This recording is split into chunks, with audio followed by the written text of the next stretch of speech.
Hello students, आज हम आपके लिए लेकर के आए हैं एक्सपेरिमेंट्स। तो आज हम करने वाले हैं सबसे पहले तो पीएच एक्सपेरिमेंट। हम देखेंगे कि कौन सा जो यहाँ पे हमारे पास दो कंपाउंड रखे हुए हैं, इनमें से कौन सा एसिड है, इसमें से कौन सा बेस है। ठीक है, हम पीएच स्केल की मदद से पता करेंगे। ये होती है पीएच स्केल। हालांकि अभी तक हमने आपको नहीं पढ़ाया है, चैप्टर नंबर 2 में इसके बारे में डिस्कशन है। जब हम चैप्टर नंबर 2 पढ़ाएंगे तो आपको डीपली पता चलेगा। आप अभी पढ़ लीजिए इसको। और ये आपके पास होती है इसकी रेटिंग। अगर आपकी पीएच का कलर में से ऐसा कुछ आता है तो उसके हिसाब से हम देखते हैं। ठीक है, अगर आपका 1 से लेकर के 6 तक आता है तो होती है एसिड, यानी कि आपका 1 से लेकर के 6 तक आएगा अगर कलर तो आपका होगा एसिड। अगर वो 7 आता है तो यानी कि वो न्यूट्रल है, जैसे कि वाटर होता है। और अगर वो 8 से लेकर के 12 तक आता है, इसका मतलब है वो बेस है। ठीक है, तो हम सभी का देखेंगे, एसिड का भी देखेंगे, बेस का भी देखेंगे और वाटर का भी देखेंगे पीएच। तो चलो देखते हैं। सबसे पहले इस कंटेनर में हम रखते हैं वाटर। मेरे पास यहाँ पे है water.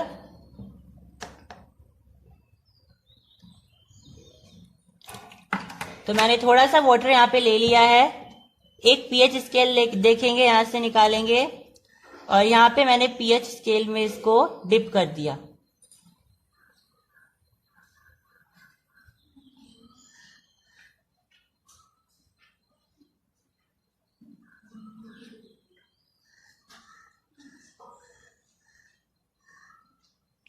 If you can see it is greenish colour, जो कि आपको 7 नंबर पर दिखाई दे रहा है। ठीक है, ऐसा ही है। तो ये आपका आ गया है यहाँ पे वाटर का पीएच।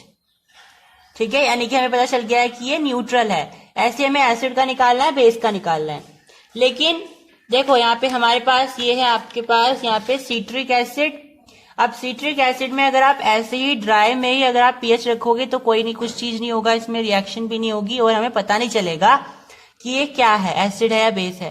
तो आपको इसे एक्वास सोल्यूशन में पहले मिक्स करना पड़ेगा। ठीक है, तो हम क्या करने वाले हैं, इसे थोड़ी क्वांटिटी में इसे निकालेंगे और इसमें वाटर मिक्स करेंगे। तो यहां पे मैंने डाल दिया है थोड़ा सा सीट्रिक एसिड। सीट्रिक एसिड बहुत ज्यादा वीक एसिड होता है, इसलिए हम इसको लेबोरेटरीज में यूज करते हैं। ठीक है, HCl होता है, सबसे स्ट्रॉन्गेस्ट माना जाता है क्लास 10 के अनुसार। वैसे फ्लोरो एंटीमोनिक एसिड होता है सबसे ज्यादा स्ट्रॉन्गेस्ट। उसका जो पीएच होता है वो माइनस में चला जाता है, -21 पीएच होता है उसका। ठीक है, ऑफ कोर्स हम उसको यहाँ पर एक्सपेरिमेंट नहीं कर सकते हैं क्योंकि वो बहुत ज्यादा हार्मफुल है, हैजार्डस है। तो अब क्या करना है, हमें यहाँ पे आपको इसमें वाटर मिक्स करना है, इसका एक्वास बनाना है। तो थोड़ा सा वाटर मिक्स करेंगे, देख लेते हैं कितना ml है। तो हमने यहाँ पे जो वाटर लिया है वो हम 20 ml ले रहे हैं। थोड़ा सा और इसमें डलेगा। ये हमने ले लिया है 20 ml वाटर। क्लियर? तो मैं 20 ml यहाँ पे वाटर ले लिया है। अब इसका पीएच देखते हैं, पहले इसको मिक्स कर लेते हैं। तो मैंने इसको मिक्स कर लिया। थोड़ा सा रेसिड्यूज में रह जाता है। ठीक है, तो इसको अच्छे से मिक्स करेंगे।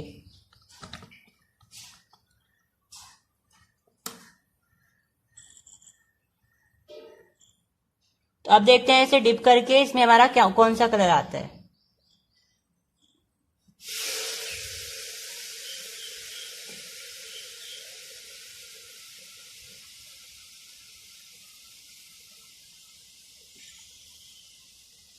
As you can see students, it is reddish in colour.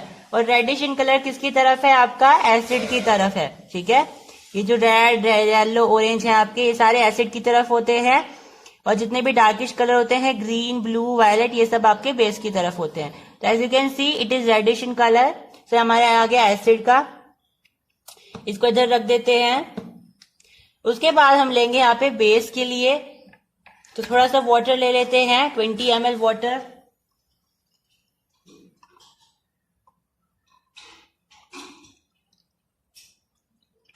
तो मैंने ले लिया है 20 ml वाटर। अब 20 ml ही क्यों ले रहे हैं, क्योंकि हम अभी न्यूट्रलाइजेशन रिएक्शन भी पढ़ने वाले हैं इसमें, ठीक है। हमने पढ़ी है, उसका एक्सपेरिमेंट करके देखेंगे। तो दोनों हम अमाउंट जो है इक्वल अमाउंट में लेंगे ताकि वो एक दूसरे को नलिफाई कर सके और हमें साल्ट बना के दे सके, राइट। तो मैंने यहाँ पे जो लिया है बेस, वो लिया है मैंने बेकिंग सोडा। बेकिंग सोडा क्या है, एक साल्ट होता है पर एक बेसिक साल्ट होता है, ठीक है। ये कहीं ना कहीं बेस की तरह बिहेव करेगा क्योंकि ये एक बेसिक साल्ट होता है। साल्ट दो तरह के होते हैं, बेसिक साल्ट और हमारा होता है 3 तरह के होते हैं salt, basic salt, acidic salt और न्यूट्रल साल्ट, ठीक है। न्यूट्रल साल्ट कब बनता है, जब आप स्ट्रॉन्ग बेस लेते हो, स्ट्रॉन्ग एसिड लेते हो, दोनों को मिला के आपका न्यूट्रल साल्ट बनता है, ठीक है। और एक होता है आपका एसिडिक साल्ट जिसमें आप स्ट्रॉन्ग एसिड लेते हो लेकिन बेस वीक ले लेते हो, तब बनेगा आपका एसिडिक साल्ट। और जब आप बेस स्ट्रॉन्ग ले लेते हो, एसिड वीक ले लेते हो, तब आपका बनता है बेसिक साल्ट। तो यहाँ पे हमारा जो है बेकिंग सोडा है, तो कहीं ना कहीं हम बोल सकते हैं कि ये स्ट्रॉन्ग बेस और वीक एसिड से मिलकर के बना हुआ साल्ट है। तो ये बेस की तरह ही बिहेव करेगा, है साल्ट ही, ठीक है। तो मैंने क्या किया, यहां से भी थोड़ा सा बेस ले लिया है और इसे भी हम एक्वास मीडियम में डालेंगे ताकि हम इसका पीएच चेक कर पाए। रिमेंबर, हम बिना एक्वास सोल्यूशन में मिलाए इसका पीएच नहीं चेक कर सकते हैं, ऐसे लिटमस का होता है, ठीक है। तो मैंने इसमें थोड़ा सा अमाउंट डाल दिया है बेकिंग सोडा का।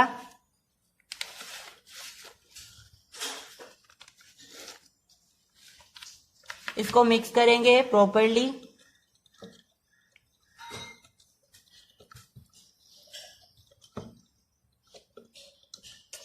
एसिड की जगह देखो मैं सिट्रिक एसिड लिया, आप अगर इसको घर करना चाहते हो तो आप विनेगर ले सकते हो इसकी जगह, और बेकिंग सोडा तो घर में होता ही है तो आप ऐसे कर सकते हो, ठीक है, न्यूट्रलाइजेशन रिएक्शन। और अगर आपके पास पीएच है तो आप पीएच भी देख सकते हो मिला करके क्या आएगा।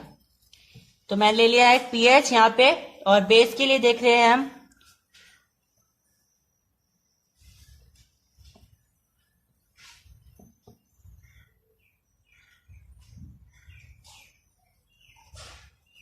सी it is greenish bluish green in colour, ठीक है। ये ब्लूइश ग्रीन है कलर में, तो हमारा यहाँ पे आ गया। तो जैसे कि आप पहले का अगर देखो, फर्स्ट वन आपका है न्यूट्रल, सेकंड वन जो कि हमारा एसिड का था, जो कि है हमारा एसिडिक, देखो आप देख सकते हो इसका colour, and third one is a base, जैसा कि आप बिल्कुल देख सकते हो इसके कलर से, ये आपको बेस दिखाई दे रहा है। तो अब हमें इसका करना क्या है, इन तीनों सोल्यूशन को हम मिक्स करेंगे। आपके पास जनरल वाटर है, या आपके पास एसिडिक सोल्यूशन है, आपके पास बेसिक सोल्यूशन है। हम इन दोनों सोल्यूशन को मिक्स करेंगे तो आपके पास यहाँ पे न्यूट्रलाइजेशन रिएक्शन परफॉर्म होगी। और न्यूट्रलाइजेशन रिएक्शन में क्या होता है, बेस और एसिड मिलते हैं और आपको सॉल्ट और वाटर बना करके दे देते हैं, ठीक है। तो इस वाटर को हम डिस्चार्ज करते हैं।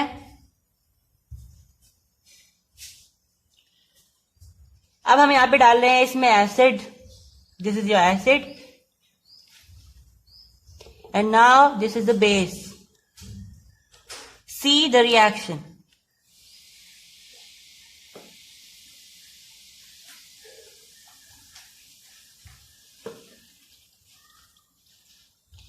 Hope you have heard the sound. आप इस साउंड को सुन सकते हो। यहाँ पे रिएक्शन हुई है और नीचे हमारा साल्ट बन गया है।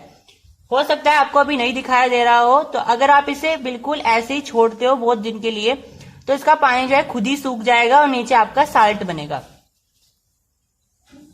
कुछ ऐसा दिखाई देगा वो साल्ट, ये देखो। आप इसका पाउडर बना सकते हो, राइट। ये देखिए आपका साल्ट कुछ ऐसा दिखाई देगा।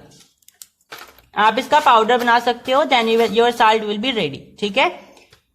तो ऐसा ही यहाँ पे दिखाई देगा अगर आप इसको सुखाते हो। ये नीचे जो है आपके बबल्स दिखाई दे रहे हैं, ये साल्ट के मॉलिक्यूल्स हैं जो कि कुछ दिन में सूख करके आपको साल्ट प्रोवाइड कराएंगे, और वो कुछ ऐसा दिखाई देगा। क्लियर। सो आज के एक्सपेरिमेंट में हम कुछ नया सीखने वाले हैं, और नया सीखने का जो टॉपिक है वो है हमारे पास न्यूटोनियन और नॉन न्यूटोनियन फ्लूइड्स, ठीक है। तो न्यूटोनियन और नॉन न्यूटोनियन फ्लूइड्स क्या होते हैं, इसका पूरा कंसेप्ट क्या है, सबसे पहले हम थियोरेटिकली सीख लेते हैं, क्योंकि उसके बाद ही हम समझ पाएंगे कि इसको एक्सपेरिमेंटली हमें कैसे करना है, ठीक है। तो न्यूटोनियन फ्लूइड की अगर मैं बात करूं, तो न्यूटोनियन फ्लूइड का मतलब होता है कि ऐसे फ्लूइड्स में कौन आते हैं, फ्लूइड्स में गैसेस भी आ सकती हैं, और लिक्विड्स भी आ सकती हैं, ठीक है। फ्लूइड्स में गैसेस भी आती हैं, लिक्विड्स भी आती हैं। तो ऐसे फ्लूइड्स जिनकी जो विस्कोसिटी होती है वो कांस्टेंट रहती है, ठीक है। न्यूटोनियन फ्लूइड्स क्या होते हैं, जिनकी विस्कोसिटी कांस्टेंट रहती है, वो टेम्परेचर के अनुसार या फिर आपके कोई भी जो दूसरे फैक्टर होते हैं उनके अनुसार चेंज नहीं होती है। जैसे कि आपका वाटर है, जो आपका पानी होता है, वो जहां पर आप रहते हो वहां पर भी उसकी विस्कोसिटी इतनी ही है, और अगर आप अपनी मौसी के चले जाते हो तब भी उसकी विस्कोसिटी इतनी रहती है, और अगर आप अपने मामा के चले जाते हो तब भी।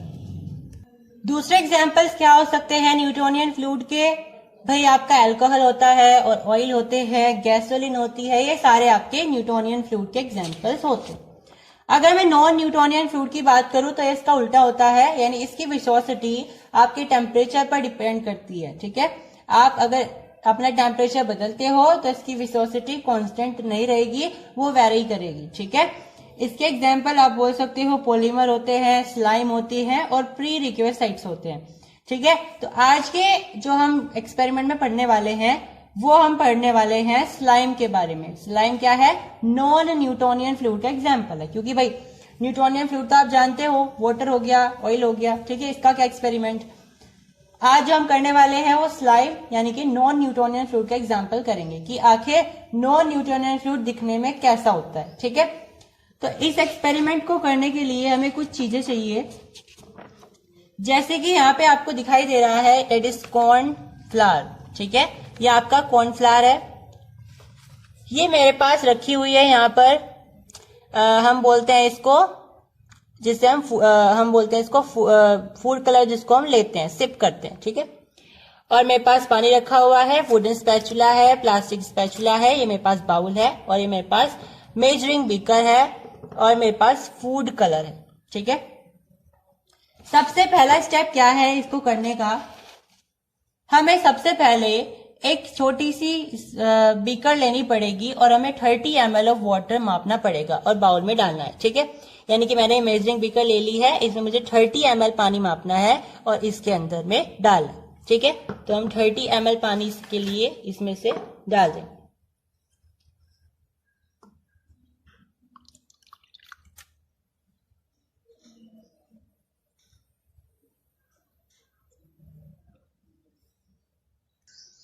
तो मैंने 30 ml ऑफ वाटर मेजर कर लिया है और हमें इसमें से थ्रो कर देना है, ठीक है। उसके बाद सेकंड स्टेप क्या कहता है कि हमें एक ड्रॉपर की मदद से होता है ड्रॉपर, ठीक है। ड्रॉपर की मदद से हमें एक ड्रॉप फूड कलर की लेनी है, ठीक है। हमारी मर्जी, हम कोई सा भी फूड कलर ले सकते हैं, कोई भी एक, और उसको इस पानी में डाल देना है जो हमने 30 ml का पानी यहाँ पे मेजर करके रखा है। तो हम अपनी चॉइस का कोई भी फूड कलर ले लेते हैं, मैंने ये रेड वाला ले लिया है, इसको ओपन करेंगे और इसमें से हमें फूड कलर लेना है, ठीक है। तो इस मेजरिंग बीकर से ही हम ले लेते हैं, हमें बोल रहा है वो 1 ml, ठीक है। तो 1 ml ही हमें लेना है, तो इसमें मेजर करेंगे इसको, ये 1 ml हो गया और हमने इसमें डाल दिया है, क्लियर। नेक्स्ट स्टेप क्या कहता है कि हमें इसे वुडन स्पैचुला की मदद से इसको मिक्स कर देना है। तो मेरे वुडन स्पैचुला हो गया और मैंने इसको अच्छे से मिक्स कर दिया है, क्लियर। नाउ अब वो कह रहा है कि आपको 8 टीस्पून लेने हैं कॉर्नफ्लावर के और इसमें डाल देने हैं।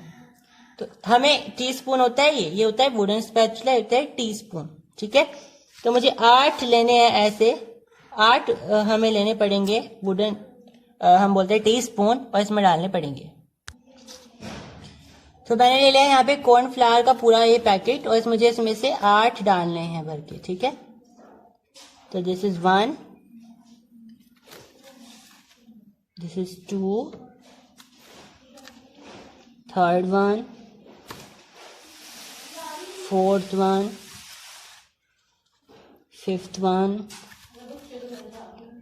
Sixth one, seventh one and 8th one, ठीक है। हमने इसमें कॉर्नफ्लावर डाल दिया। इसके बाद हमारा नेक्स्ट स्टेप क्या कहता है कि हमें इसे मिक्स कर देना है पूरी तरीके से बाउल में, और उसके बाद हमें हमारा जो स्लाइम है वो रेडी हो जाएगा। तो देखते हैं, इसको हमें मिक्स करना है अच्छी तरीके से, और इसके लिए हमें थोड़ा सा पेशेंस रखना पड़ेगा क्योंकि ये थोड़ा सा डिफिकल्ट होता है। ठीक है,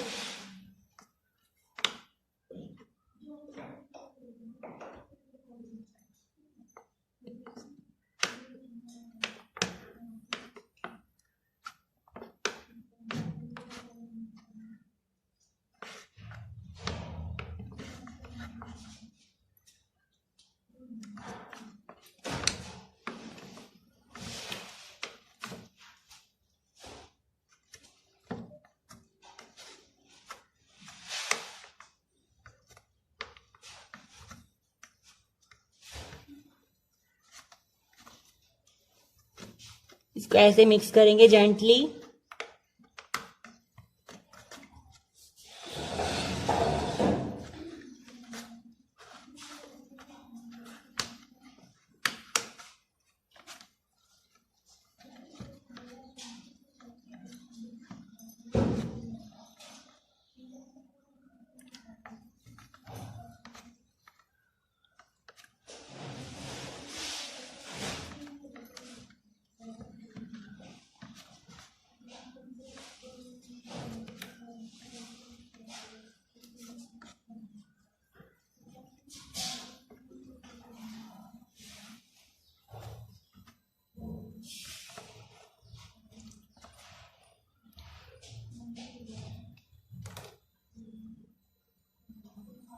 अभी थोड़ा सा हमारा जो है पतला हो रखा है, तो इसमें हम थोड़ा सा डाल सकते हैं और भी कॉर्नफ्लावर। तो मैंने 2 स्पून और डाल दिया इसमें। ठीक है, अब इसको मिक्स करेंगे।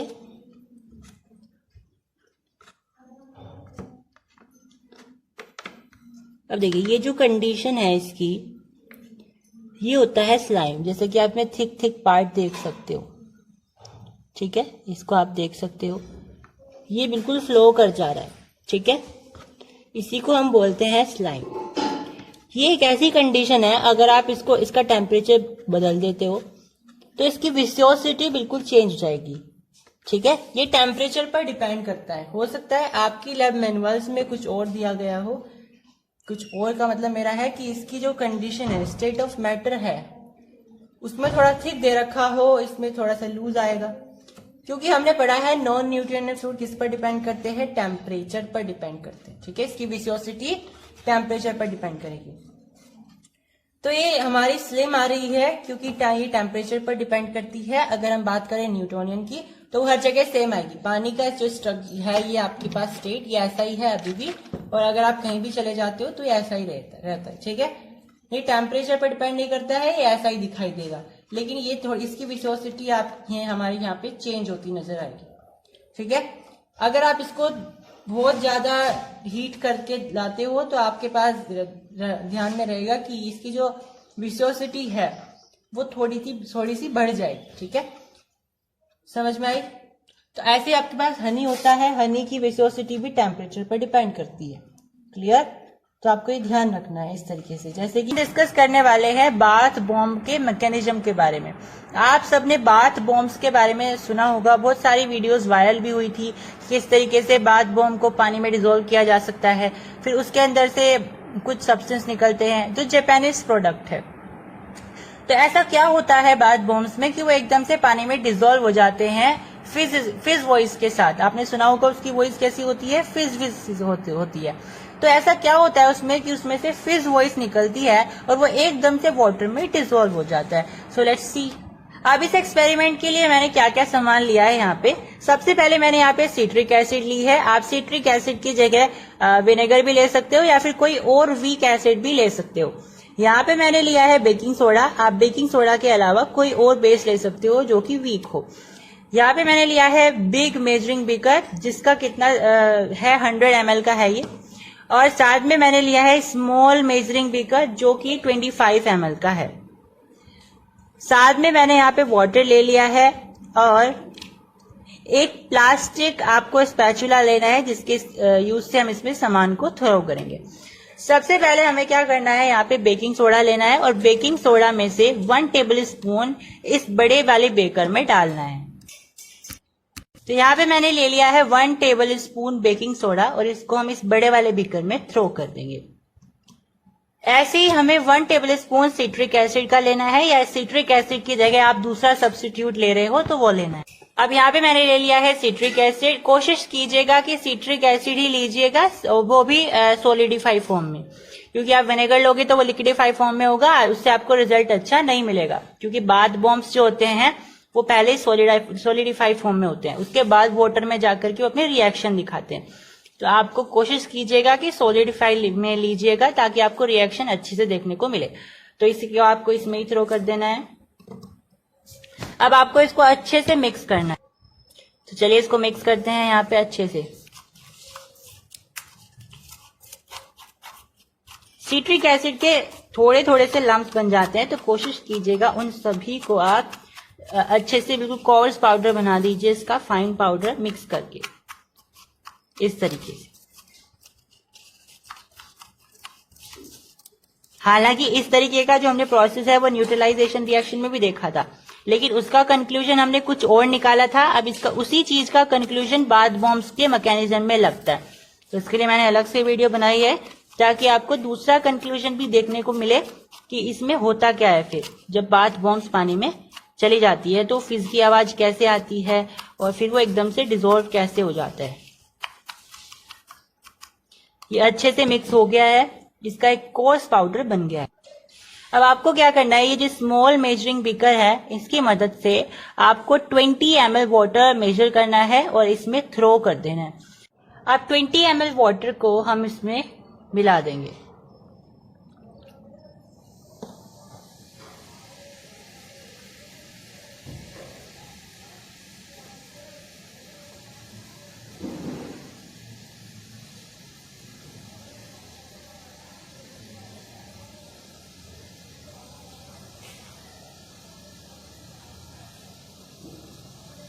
As you can hear the sound, it is fizz sound, similar that bath bomb produces.